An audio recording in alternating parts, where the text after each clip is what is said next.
Welcome back to Triathlon 101. I'm Patrick Ash. So happy you could be back with me today. We're going to talk all about nutrition for training and racing. We're going to do our best to help simplify this process for you, give you some really applicable strategies and tips that you can apply to your own nutrition situation to hopefully improve what you're doing and really streamline the process of figuring out what you need and developing the best nutrition strategy for you. Where we are in the series, this is series number 7, a great addition to the presentation we did last week on hydration for training and racing. I strongly suggest you go check that out on my YouTube page at Endurance Journey Coaching. Great tips there, and you'll see some common themes that we'll discuss today as well. And this will be a great lead into our presentation in May, all about event day preparation. And the season's coming, so it's time to get ready for those events. 4 main things we'll cover today. Number 1 is answering the question, how is that working for you? So this is the simplest way for you to understand if changes need to be made to your current nutrition strategy. Number 2, daily nutrition guidelines. So we'll talk about what makes up good nutrition habits, some guidelines for daily intake and considerations. 3, we'll talk about training and racing nutrition. So we'll introduce this concept of nutrient timing before, during, and after training and racing to help enhance recovery and performance. And then lastly, we'll talk about how to customize your nutrition strategy, how to understand your nutrition needs and create a training and race day nutrition plan for yourself. How can I eat to optimize the way I function, feel, and perform? So here is a great way to explain this idea of FFP nutrition. We talked about it in hydration, but really what do we mean by that, by function, feel, and perform? Well, it's the ability to stay mentally sharp and stable and have stable energy and recover quickly. Be able to maintain a stable body composition, so that's your percentage of body fat, your body weight, progress and perform, i.e. get the results that you want, and then have a long and healthy life. Ultimately, we're using or participating in triathlon or running, whatever your endurance event is, to help you live a healthy life. One of the ways you can use to analyze whether or not your current nutrition strategy is working for you is this idea of how is that working for you? And it's one of the key questions I ask my athletes when they're assessing or analyzing whether a particular strategy is working for them, whether it's a particular training strategy or technique or even a nutrition or hydration strategy, is how's that working for you? So here's some things to look out for or watch out for that may indicate that your current nutrition strategy needs some improvement or some adjustment. So the first one is swings. So this could be large swings in energy throughout the day. So you go from low to high energy, motivation and mood, same thing, that swing from low to high, or extreme hunger that you experience quite often, or even body weight changes. Either you're gaining weight rapidly or you're losing weight rapidly. Those are things to just keep in mind and watch out for. The second one is cravings. So if you have large cravings all the time, and especially, in the evenings or post-training sessions, and you just feel like you want to eat certain foods all the time, this could indicate that you have some sort of depletion going on. So you're not getting enough nutrients. So you may want to look at what's your daily nutrition habits, which we'll talk about, but also what you're taking in during your training as well. Thirdly, binges. So if you come back after a session and you just want to eat everything in sight, typically it doesn't, from time to time, you may come back from training sessions feeling really, really hungry, but it could indicate that maybe you're not fueling yourself properly or even hydrating properly. You may be missing or skipping opportunities to consume better or ideal food choices to meet your demands. This can also be a sign of too much times 3. That means too much intensity, too much stress, too much load. And oftentimes that can manifest in wanting to eat a lot of food all at once. Number 4, injury and illness. So this can be a sign of too much times 3. So again, too much intensity, too much stress, too much load. Your body can't handle that. It may suppress your immune system, causing you to get ill, or you can develop injuries because of that. Lastly, something that I always ask is the way you feel after eating the food. So this could be certain foods may give you certain symptoms, and this is something to pay attention to. So if you eat a certain food and you notice you get bloated or cramping or diarrhea, gas, headaches, migraines, heartburn, nausea, or upset stomach, this may indicate that you have some form of food sensitivity. Something you might want to do if you've identified that it may be a certain food is swap that irritant food with something you can tolerate. For example, instead of having cow's milk, you might switch to, say, a rice milk or almond milk. Instead of regular pasta, if that tends to leave you feeling bloated, for example, you might switch to like a quinoa, for example. So there's ways to switch out and evaluate whether or not it is those specific foods that are causing issues. The key here is we're trying to get to a point where you have stable body composition, energy, and are able to stay there at that stable energy and composition while feeling confident and competent during training, racing, and throughout your daily life. That's really what we're trying to achieve. One of the ways that you can look at your nutrition plan is from a mindset perspective. And I often see endurance athletes have this very all or none mindset. And this can create some extreme thinking. So what I mean by all or none is either you're thinking in the extreme of everything has to be just right or perfectly done, or it's terrible. There's no in between. And this rigid type of thinking is what you typically see when people are following like a very specific diet or a workout perfectly 100% of the time. And if they don't do it, they feel like a failure.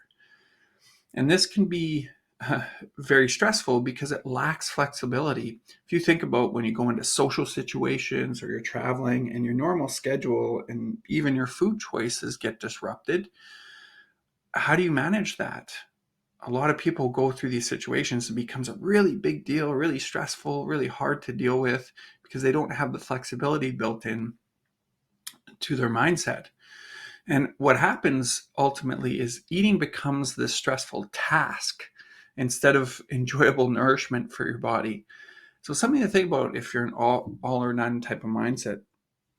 What I suggest is maybe taking on more of a less versus more mindset. So what this means is it's about asking yourself, what can I eat more of to meet my nutrition and energy needs? So if you think, there's some areas that I can improve or that I'm doing well, how can I do more of that? And then thinking about it alternatively as what do I eat currently that I can replace with a better choice to support my goals? So it's a replacement idea. So you're maybe eating less of something that's maybe not a great choice, and then replacing it with something that is a better choice. This allows more flexibility. So when you're in those travel situations or those social situations, you're not stressing about eating the perfect way every single time.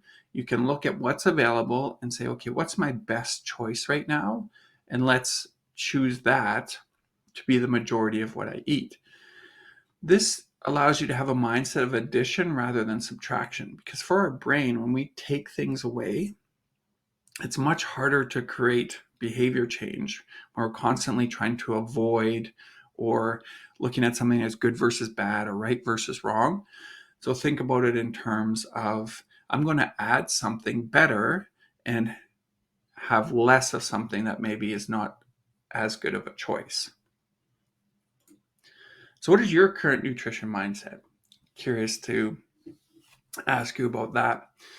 And do you prioritize your nutrition like you do your training?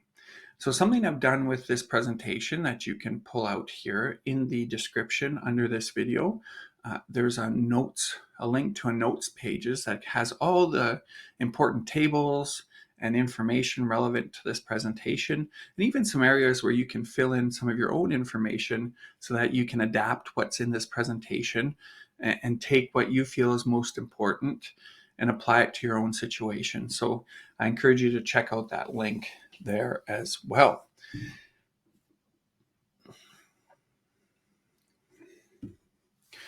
Now let's talk about this concept of nutrient timing. Nutrient timing is timing nutrition intake around 3 areas: before your training, during your training, and after your training. So as athletes, we're trying to maximize our energy and therefore our ability to have the highest output possible during any given training session. So one of the ways we can do that is through the nutrition that we take in. So if we think about nutrient timing, essentially we've got our 2 boxes: daily nutrition. If we do our daily nutrition well, that's going to set up our nutrient timing. So think about those 2 together, that they work in concert with each other. Now, how you structure your daily nutrition and your nutrient timing is really dependent on the type of training session you have on that particular day. So whether it's like an easy aerobic session, conversational, your breathing's comfortable, you're really developing that endurance, that efficiency at lower heart rates and effort levels, or maybe you're working on your speed or power development, so you're doing some higher intensity sessions.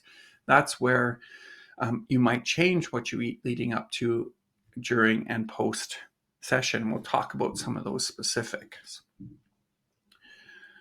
So you may have heard this concept of energy flexibility. Another term that you may hear is metabolic efficiency or flexibility. And that's the ability to essentially use different energy sources or stored energy sources from your body to fuel particular effort levels. So for example, if you're doing easy aerobic sessions, if you have good metabolic flexibility, your body will rely on stored fat sources, because you have plenty of them, to do multiple, enough to do multiple marathons if you needed to, within your own stored fat as fuel sources. Or if you're doing a more higher intensity interval session, you might need some quick burning sugars. So what's called your glycogen. So depending on the session, the ideal situation here is that our nutrient timing, so what we take in, supports either of those strategies for energy availability.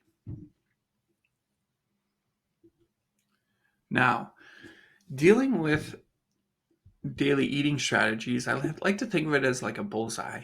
And what we want to do is prioritize certain foods based on what provides the best support for you as an athlete. And I like this idea of a 90-10 rule. So you want to emphasize proteins and fats, which are your bullseye, veggies on the next layer, and smart carbs. So those would be fruits, grains, starches on the third layer. So we emphasize eating those things 90% of the time. And then we have our misses, which are outside of those categories 10% of the time. We're going to talk about specific foods and what ideal foods are versus misses and what those look like coming up here. But if you think about a bullseye, you want to fill your plate from the inside out, or structure your meals from the inside out. So emphasize the proteins, healthy fats first, veggies, and then smart carbs that fill up your plate to make a balanced meal that has good nutrient quality. So example of this, and this is from Precision Nutrition, and it's a great little description of food types in each of the groups that I discuss. So it uses the eat more versus eat less concept, that flexible concept. So if we think about a protein portion, using the portion of your hand, so one serving size roughly for most people would be like the palm of your hand, about 4 to 5 ounces, which contains 20 to 30, maybe up to 40 grams of protein, depending on the protein source. And how these charts are laid out for each macronutrient, so protein is one of those, for example, is on the left-hand side, we have the eat more category. So these are the ideal options for that particular macronutrient. So for protein, we have things like eggs and fish, beef, for example, lentils and beans for the plant-based eaters. And then as you move to the right, these choices are things that you want to eat more occasionally, as they're not as good of a choice. And then farthest to the right, we have our eat less category. So these tend to be the highest processed or the least ideal choices for you in that particular category. So the more you stay to the left in the eat more category, the better your nutrient choices will be.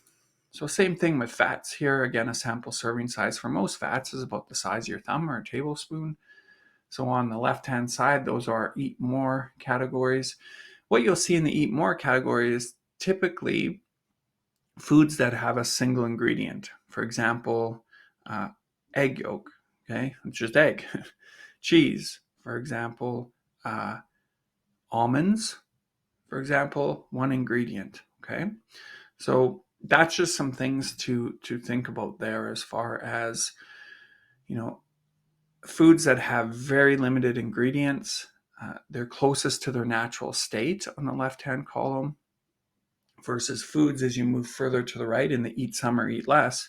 Typically, they have multiple ingredients in the manufacturing or creation of those products, a little more processed, and therefore they're not as good of a choice for you to eat. So focus on the left-hand column as much as possible in the eat more. Now, veggies, what we want to focus on with our veggie intake is a wide variety of colors. So eating the rainbow. A good portion of veggies, for example, is a fist portion. So one fist would be about a cup of veggies. That's a serving size there. And that gives you a good sense of all the different types of veggies that you could eat that provide a good range of vitamins and minerals that will help you create a high quality meal. And then carbs. So smart carbs, basically cupped palm full there, roughly about half a cup. And we have our eat more on the left. So least processed type of foods, highest nutrient quality, to the eat less on the furthest side. And these are all options for you to help create meals. And we're going to talk about in a second here about how to create actual meals for yourself and even shopping lists to help you simplify this process. Okay, so misses, this is the 10% category. So example, misses eating less food. So these are things that are typically heavily refined, processed, have lots of added ingredients, and don't have a lot of nutrient quality. Typically sport nutrition products, those are not things we want to eat, more than outside of our training. Cookies, refined foods, chocolate, alcohol, chips, cake, candy, fruit juices, cupcakes, you get the idea. So heavily processed, typically not a lot of nutrient value there. So we want to limit our intake of those as much as possible. So this is a great little list, and all of these food choices, links to these charts of each of the food groups, the eat more, eat less categories are all in that handout provided. So this is a way to create not only a shopping list for yourself, but also a meal planner. And so what it is, it's a chart, and each of the columns here are food groups that we discussed from those charts. So what you can do for yourself is you want to identify the proteins, fats in one column and list the foods that you enjoy eating out of that column. Same thing with veggies, same thing with carbs, and even misses as well. So what it does, it provides a shopping list, but it also can provide a meal planner as well. Because we know to set up a nice meal, and I'll show you in a minute here how to set up your plates to create good structured meals. But you can take one food from the categories 1, 2, 3 and you can actually create a nice meal out of that. So it's a really simple way to create not only a meal planner, but also a shopping list as well. So eating strategy number 1. So this is taking your plates, and this is from Precision Nutrition, and just looking at a typical dinner plate, how you might fill up the plate to ensure that you have the highest nutrient qualities to support your needs. So anytime meals, so this is meals not directly after a workout. You'd fill up the majority of your plate with veggies, a wide variety of vegetables. This might be, for example, like 2 fists here might fill up this 3/4 of your plate. And then you might have a smaller portion, thumb size, of fats, and then the other portion would be your proteins. And then water to use your fluid. So here's an example. So some homemade chicken wings or steak bites here. Have a nice green salad, spinach, peppers, cucumbers, strawberries. So that makes up the veggie component, and a little bit of fruit as well. And then olive oil, vinaigrette dressing, so that brings in the healthy fat. Now, if you're a plant-based eater, this would change up a little bit.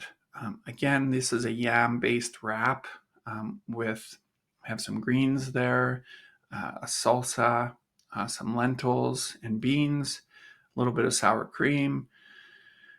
We also have some veggies on the side, a little bit of fruit. So it really covers this portion nicely on your plate. So again, you can think of this as 2 fists, and then a palm full of protein or 2, depending on your size, a cupped palm full of starches, and then a thumbful or 2 of healthy fats. And that will make up your plant-based eating. And then fruit, you can have a little bit for your dessert as well. And then post workout meal, this could be, right after your training session or even immediately before. So I'll give you a couple examples here. So half your plate's protein, the other half veggies and fruit. So for like a breakfast type of meal or pre-event, you might have like a granola, nuts, berries, and a Greek yogurt mixed together for your protein source. And then also for a dinner, for example, this is a salmon with mashed potatoes, and then a green salad with peppers, tomatoes, and a vinaigrette for your healthy fats. So there's an idea of how to mix that all together. So you're getting really good sources, and it just gives you a simple way to organize your meal plates. Now, a second strategy that you can use is what's called a hand model. And this is from Bob Seebahar from his metabolic efficiency training. So he's a sports nutritionist or sports dietitian, I should say. And essentially what we look at is we use our hands, or a full hand position, as a serving size for either carbohydrate or protein. There's no healthy fat in here, but typically the idea is that a lot of your fat sources will come mixed in with your protein sources as well. So typically, if you're in the off season, or maybe you're trying to shed a few pounds, you might do a 1-to-1 carb to protein ratio. So basically the serving size is the size of your hand. So again, using that example of the salad and the meat as the protein carb option. Now 2-to-1 means 2 servings of carbohydrate for every serving of protein. And then 3-to-1 is 3 servings of carbohydrate for every serving of protein. So most people will fall into this category in their training. So examples of the 2-to-1 is the salmon, potatoes, and salad. And then 3-to-1 would be that breakfast of the granola, nuts, berries, and Greek yogurt. So these work well for your daily eating and also post-training as well. And then on the extreme end of that scale is a 4-to-1. So 4 servings of carbohydrate to 1 serving of protein. This would be post really hard training session or long training session or competition, where you want to get some carbohydrate stores back quickly, or even perhaps like that 24 or 48 hours before an event, you might increase your carb ratio like this. So, for example, there's a homemade pizza there, plus then you have your veggies on the side with some fruit. So, more of a 4-to-1 scenario with your carbs and protein. So, just some different strategies there, whether you use the plates model or you use the hand model, some simple ways to organize your meals in order to ensure that you're getting the best nutrient qualities to support your training performance and recovery. One of the things I want to talk about real quick is because typically athletes tend to, especially in their training sessions, may rely more on packaged sports nutrition products, or even in your daily eating, it's important to know how to read nutrition labels and what you're looking for. So typically when I talk about grams of whether it's carbohydrate or protein or fat, this is what you're looking for on the labels. So total fat, it'll tell you how many grams of fat are there. Same with carbohydrate, same with protein. This is electrolyte, so it's gonna, this is that limit electrolyte I talked about in the hydration strategy, but this will outline some of the key minerals here. So potassium, magnesium, so the electrolytes that we talked about, and sodium as well. So again, important to know and be able to read so you understand when I say 20 grams of protein, how to figure that out on the label as well.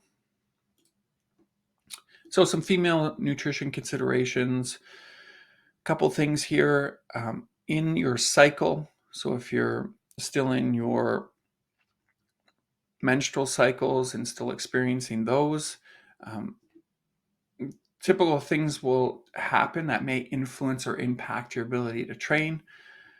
So in your premenstrual and menstrual cycle, and the days here is estimate, everybody's a little bit different. So again, you apply these to your specific situation. Let's say day 26 to day 5 may have an increased stress response. You might have immune suppression because of the menstruation. So things like magnesium, zinc, omega-3s are important just to help bolster the immune response if needed. Follicular phase, this is typically day 16 to 13 or day 6 to 13. And it's a good time to compete typically because you're past that menstrual cycle. Your bodies are typically able to absorb higher volumes and intensity, have increased pain tolerance, shorter recovery time. Again, because you're increasing volume, you're going to have higher carbohydrate needs. So you need to make sure that you're addressing that in concert with that higher volume of training. Then your last ovulation and luteal phase, day 14, 15, and then day 16 to 25 for luteal. Important thing here is increased protein post daily and post protein intake. Leucine is important amino acid to make sure that you're emphasizing there. Focus on hydration consideration. Remember, because of the higher progesterone, you're going to be excreting a little bit more sodium. So you want to make sure that you're taking some more back in. And we talked about that in the electrolyte or hydration phase. And possibly may need some more carbohydrate depending on the length of your training sessions, especially if you're doing longer training sessions. So something to think about here if you are going through your cycles, but it's also best to document your response and your nutrition strategy during different training sessions in your cycle. So you understand how you feel, what works as far as what you're using for your nutrition strategy, how you might be able to adapt it. The more you document it, the more you'll be able to address and change things up. So what changes, if any, would you make to any of your current daily nutrition habits? So again, in that handout that I gave you, there's some spots there in the description. You can access it where you can fill in some ways that you might change or adapt your current nutrition strategy to try some new things and hopefully get you in a better place from your nutrition perspective.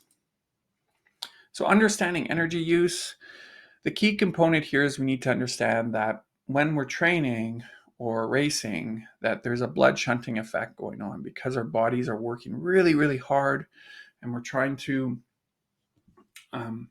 get oxygen and nutrients and dissipate heat from the body.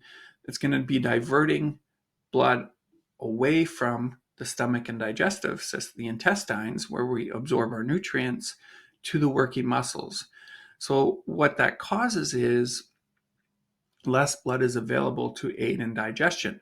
So the higher intensity of exercise, the less blood available to aid in the digestive process. So it becomes more difficult to digest consumed calories. So keep that in mind. So recovery nutrition really is about well-timed and a focus on quality foods. So if you think about this, if you're eating really well and using some of the strategies we just discussed, and you focus on high quality food, typically your glycogen stores, so that's your ability to get glucose into the bloodstream if you need to out of your liver and your muscles, that if you're topped up and you have your tanks are full, and we'll use a gas tank analogy here, it's really going to set you up well for your training sessions. So typically what will happen is when you get into training, you're going to burn a little bit of that glycogen off. Post-training, you'll be a little bit lower from a gas tank perspective because you've used some of that glycogen. But then because you focus on good quality nutrition, within about 12 to 16 hours, you can get that gas tank back up. You recover well, you're ready to train again. Now, contrary to that, if you're someone who doesn't have a good structure, you maybe don't eat the best or with quality choices, or you're very spontaneous to eat whenever with your nutrition strategy, you might be walking around and maybe in a depleted state more often.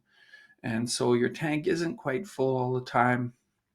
Then when you get into training sessions, you bring down that tank a little bit more because you're using more of that muscle glycogen, possibly liver glycogen. And then you drop it down some more, and then all of a sudden, post-training, you're at a pretty low tank level, and it's going to take you that much longer to bring it back up. So your recovery time becomes longer, which can impact future sessions. So that's why what you eat from a daily perspective, and why I emphasized it, becomes really, really important. Something to think about too is that when you're using this energy, it's important to think about the quality of nutrition that you take in. So using those meal plates or hand models can really help you make sure that you're taking in quality nutrition and focusing on the foods in the eat more categories that we talked about. So breaking this down from a before, during, and after session. So before your session, that would be 15 minutes to 3 hours before. So the more to less food you get closer to training. So if you're 15 minutes before, you can't eat very much, probably nothing solid. You might rely on liquid from that perspective. Then if you're 3 hours out, you can probably have more food, higher quality food as well. From a font perspective here, just below, these are the things we want to focus on. So the larger font means greater importance in this particular time. So before training, we really want to focus on making sure that we're in a good hydration status, our electrolytes are good, we have a good source of carbohydrate, secondary proteins, and then from a third perspective, fats. During exercise, so if we're doing anything lower than about 45 to 60 minutes or less, we don't really need to worry about too much as far as intake is concerned. Essentially, we rely on water, possibly some electrolytes if it's a little bit warmer. But after that 60 minutes, our emphasis becomes fluid, electrolytes, and then our carbohydrate intake, and then protein secondary, and then fats third.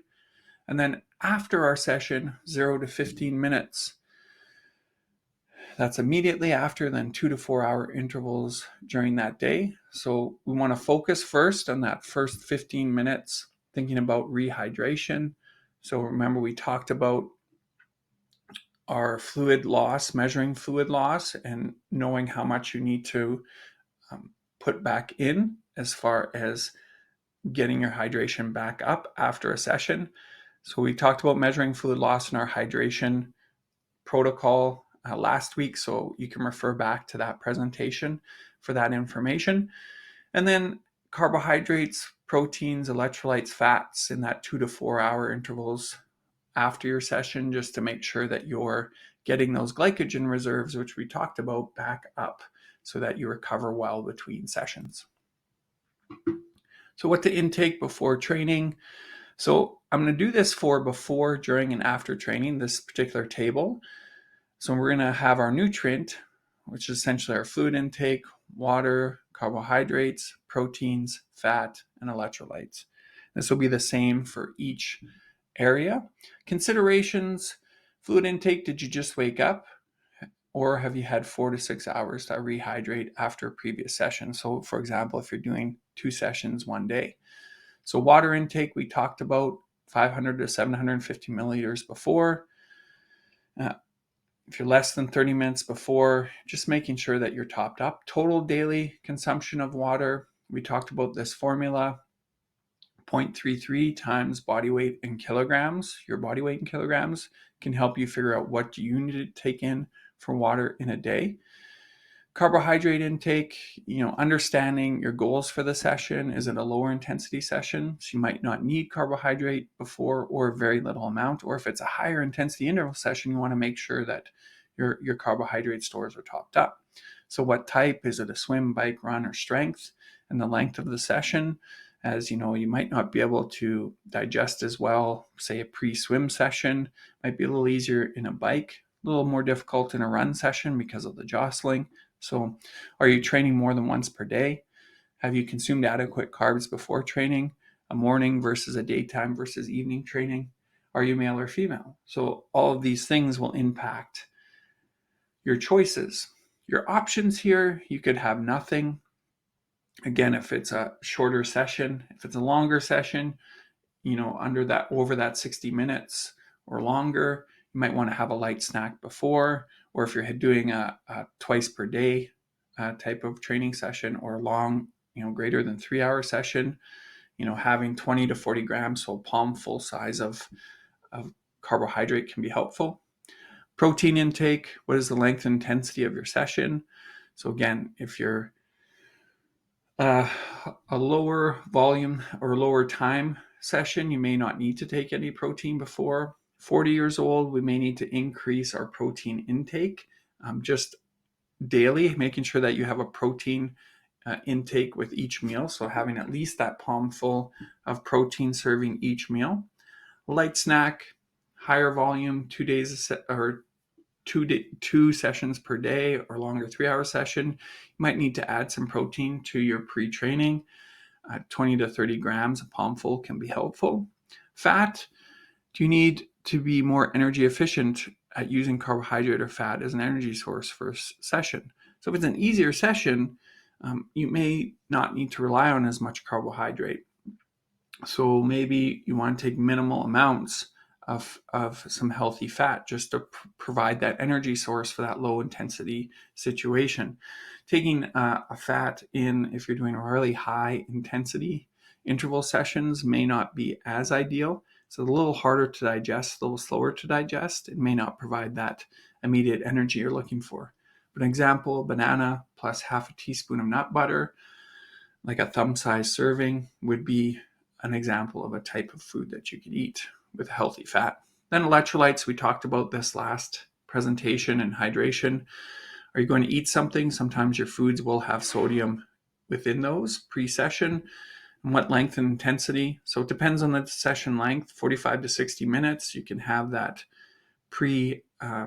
electrolyte in your fluid intake. So the 500 milligrams of sodium, 100 milligrams of potassium, 30 to 60 milligrams of magnesium malate. If it's greater than 60 minutes, or it's really high intensity, again, you could up that sodium intake, but this will vary based on your body size, which I talked about in the hydration unit. But 100 or 500 to 1,000 milligrams of sodium, 200 milligrams of potassium chloride, and then 60 milligrams of magnesium malate. So what, if any, changes would you make to any of your current training or nutrition habits before training? So something to think about. Would you make any changes based on what we just talked about? And there's a section in that notes handout that I gave you to fill in your own thoughts on that. So during training, again, similar considerations from a fluid, carbohydrate, protein, fat. Fluid options really depends on, is your session longer than 60 minutes? Are you training in heat and humidity? That will increase your fluid needs. Are you chewing gum? If you're chewing gum during your session, typically you won't be enticed to drink as much fluid, so you want to keep that in mind. As much as consumption options here, I like the 1 milliliter per pound of body weight every 15 minutes, just as a minimum place to start as far as your hydration is concerned. That will be adjusted for temperature, humidity, intensity, duration, and sweat rate. We talked about that in the hydration presentation. Carbohydrates, what are your goals for the session? Is it lower intensity versus higher intensity? And what type and length of session? So if it's less than 60 minutes, nothing. Greater than 75 minutes to 2.5 hours, you may want to have about 30 to 60 grams per hour. If it's lower intensity, you might be on the lower range of this carbohydrate scale. If it's higher intensity, you might have to take in the higher range per hour, the more to the 60 grams. Then once you get up to 2.5 hours to or greater, you might need to go to a higher dosage of carbohydrate per hour. And typically, once you get to longer durations, you can tolerate a bit more because those are typically lower intensity. So you'll have more blood available in the small intestine to help with that absorption. If you're going into a session fasted, you may need to have 20 or 60 grams per hour from the start of your session, depending on the length and intensity. And these typically come from your sports nutrition product. Protein, same thing, type, length, and intensity of the session. So if it's less than 3 to 4 hours, you don't really need any protein. If you do any branched chain amino acids or essential amino acids, 10 to 20 grams per hour with carbohydrate can be helpful after that 3-hour mark. Practice many times in training. Sometimes when you introduce protein into the gut, it can be a little harder to absorb, which can cause some gut distress. Some people use a real food option like a turkey and cucumber wrap, for example, as something. You want to chew it down to liquid in your mouth before you swallow each bite. That will make it easier to absorb. Fat, are you an ultra athlete competing at lower intensities and need more calories per hour? Usually none unless you're training greater than 4 hours. Choose wisely. Fats you can digest. You want to choose fats you can digest and practice consuming them many, many times in training. People tend to have good success with nut butters in this process. Something to try definitely many times in training. And then electrolytes, we talked about that in the hydration strategy. I'm not going to spend too much time on it here, but depending on the length, the heat and humidity, are you taking salt in throughout the day? Are you a heavy sweater? And that will influence the electrolyte ranges that I suggest based on the intensity. But again, I encourage you to refer back to that hydration presentation, but there are some recommendations there depending on this type of session that you're doing. Plan your energy intake during training. So sources of energy, we referred to this again on the hydration presentation, but carbohydrates, generally 60 to 90 grams that you'll take in per hour. That's about 120 to 360 calories. That's a wide range. Depends on your body size, the intensity of the session, the conditions that you're training in, the duration. This can be even as high as 120 grams per hour for some professionals who do that. I would definitely recommend, starting on the lower end for yourself, see how you feel, and then you can increase from there as you go through your sessions. Your highest intake will be on the bike because it's the most stable typically from an energy output perspective and body position.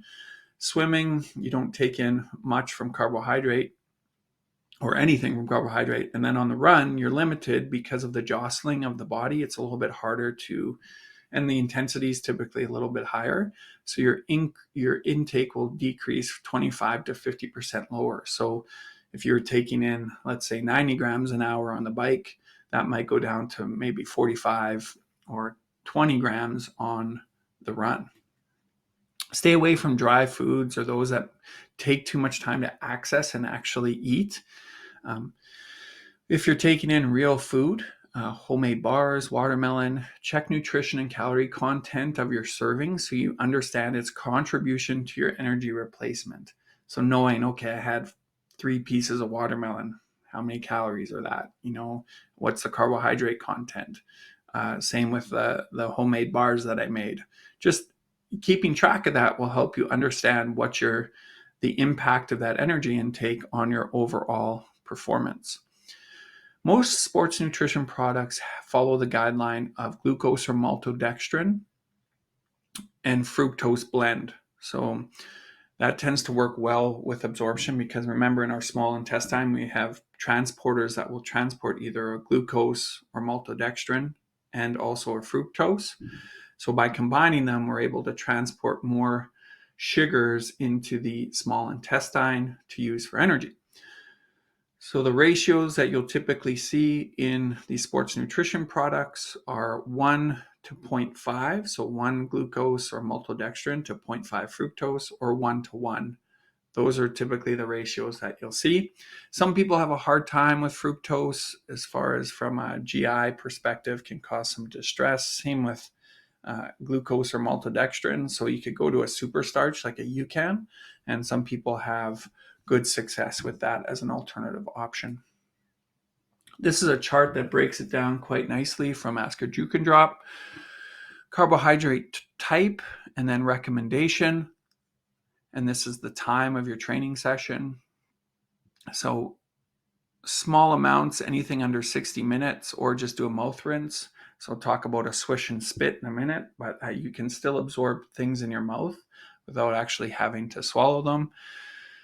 And then once you get over 60 minutes to up to 2 hours, you'll be either in the 30 to 60 gram per hour range of carbohydrate. And this could be like a single dose carbohydrate, like say a maple syrup, for example, or you might use multiple transporters like a glucose and fructose or a maltodextrin and fructose.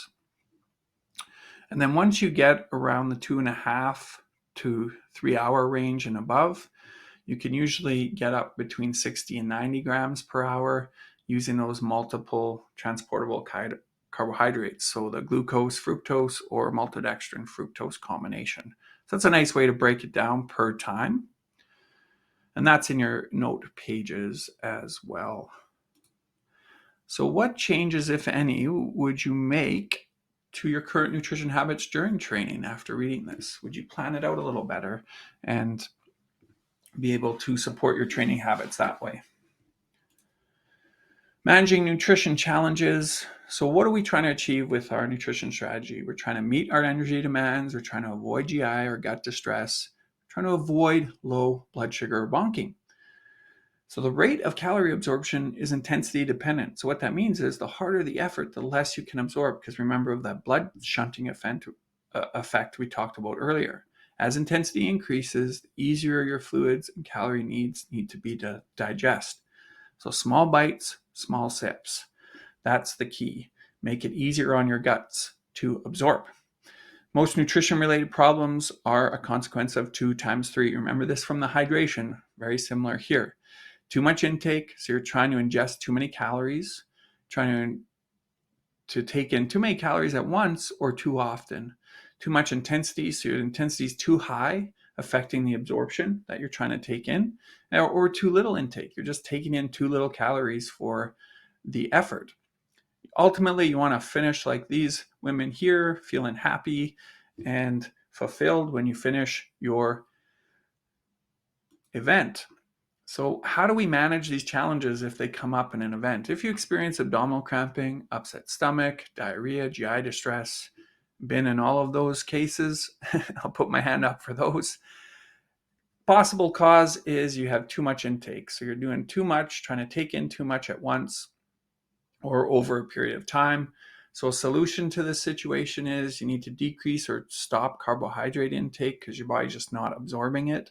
You can do the swish and spit method, so swishing the carbohydrate around your mouth and spitting it out to decrease that load.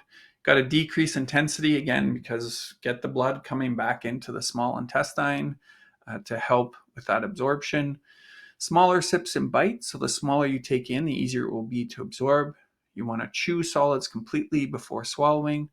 And take with water can help with absorption as well. Every 5 to 15 minutes, small sections can really help out with that load on your gut.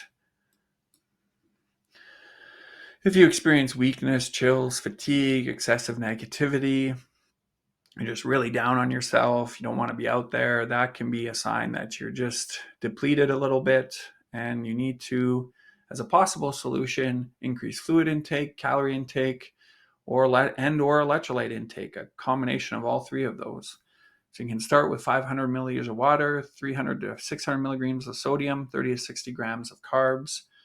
Take them in small increments, even though you may be really craving those things. You may want to eat a whole bunch at once. Remember, your body's under stress, so take it in small increments, easier for your body to process. You won't put as much stress on that stomach and intestine to absorb it in smaller amounts. Plan your intake after training. So again, understand how much did you consume before and during training. If you did the pre-training body weight for your fluid intake, remember you consume 500 milliliters for every pound lost, or 1,000 milliliters per kilogram of body weight lost. That's water to put back in. Carbohydrate, protein, and fat, it depends on your health, nutrition, and performance goals. Typically, taking in a 1-to-1 carb to protein or 2-to-1 meal snack is one way to go for your carbohydrate. Same with your protein, so keeping that same ratio there. Fat intake, typically I would suggest fat can sometimes be a little bit harder to absorb immediately post-training, so you may want to wait until you're a couple hours post-training to take in a higher amount of healthy fat. And it can also impact or impede carbohydrate absorption, so just be aware of that. 1 to 2 thumb-sized portions with a meal or snack. Things like nut butter, half an avocado, olive oil, almonds are choices there as examples. Then your electrolytes. Again, how much did you consume before and during training? Do you need to rehydrate quickly? I always like to just add a little bit of electrolytes to the post-training fluid just to help with absorption, specifically sodium, so that 500 to 1,000 milligrams, 100 and 200 milligrams of potassium chloride or citrate, and 30 to 60 milligrams of magnesium malate, because sodium assists with that fluid absorption. I talked about this in your hydration, in the presentation for hydration, so you can refer back to that for more specific details as well. So what, if any, changes would you make to your current nutrition habits after training now that we went through that? Would you be a little bit more strategic with your protein and carb intake? You could use the hand models or using those plates as well, and thinking about your electrolyte and fluid replacement. All important things to help with your recovery. So a couple more slides here. A race taper nutrition. 1 week prior to your race, some considerations when you're thinking about that taper week leading into your lead event. Taper nutrition is a delicate and individual matter. The key thing is typically people are under a bit more stress, which increases your digestive challenges, especially in the day before or the hours before competition.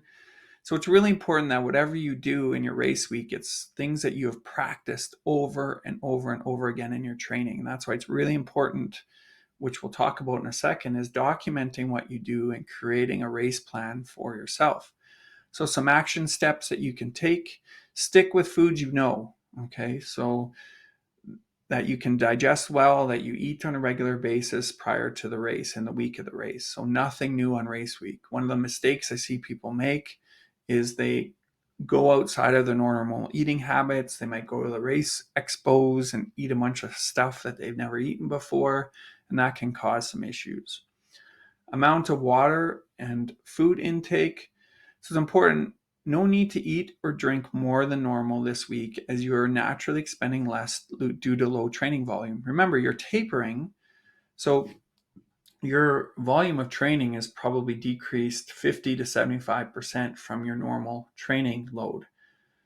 So if you just eat how you normally eat, you're naturally going to be carbohydrate loading. You're naturally going to be drinking a bit more fluid than your body particularly needs at that particular point. So there's no need to eat more than that.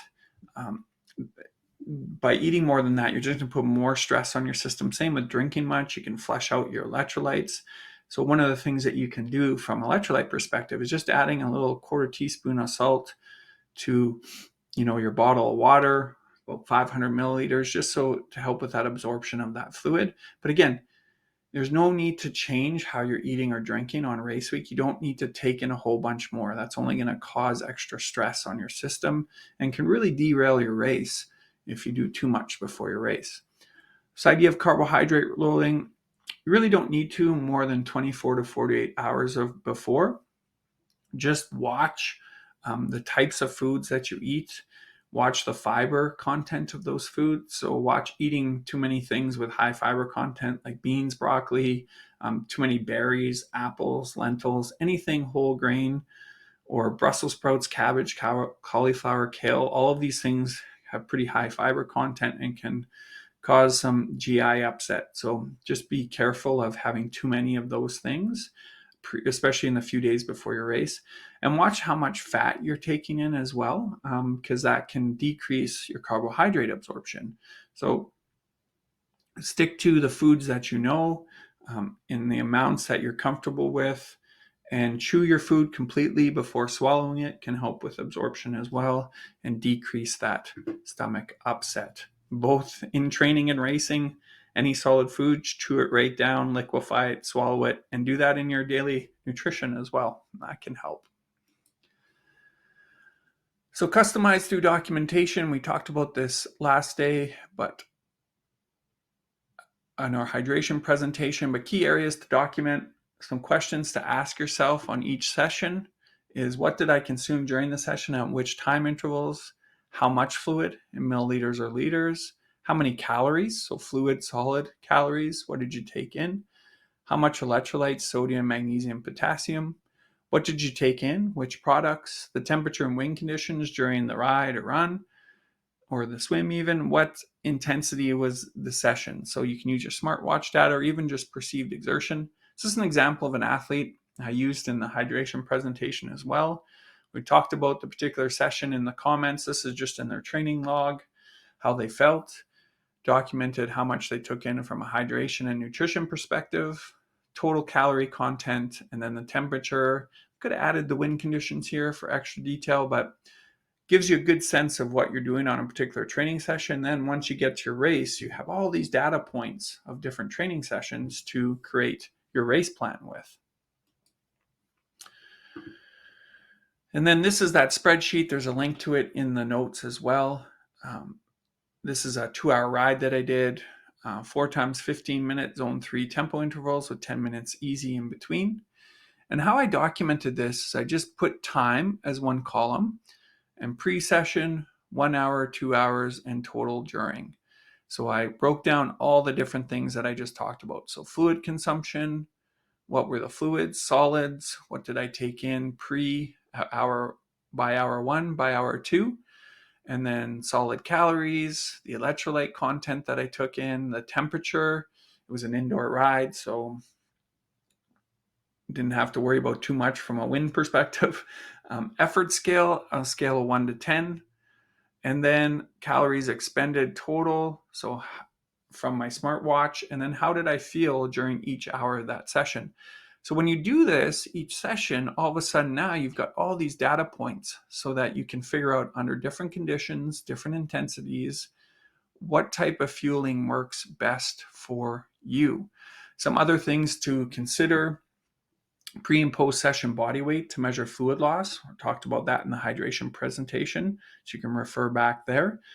Any cramping, GI distress, nausea, pain, dizziness, chills, etc. Make a note of that so you can make some changes and adaptations moving forward.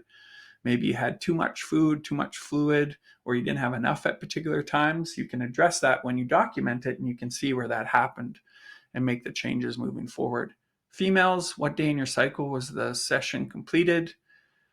Want to use what the race course will provide for hydration, practice with it in training. So really important there. And just a note on the female side of things too, I also have in the notes pages some links to some further information on training during different parts of your cycle, and also folks going through peri or menopause, just some nutrition considerations there, some links to some articles for some further reading. So thank you very much. So happy you could join me today. Lots to talk about, but if you need help with your own hydration and nutrition strategy, I'd be happy to help you create one for yourself. You can contact me, reach out at patrick@endurancejourney.com via email, and then social media at Endurance Journey, Facebook, Instagram, or through my website at endurancejourney.com. So thanks so much, and we look forward to seeing you at our event planning session in May.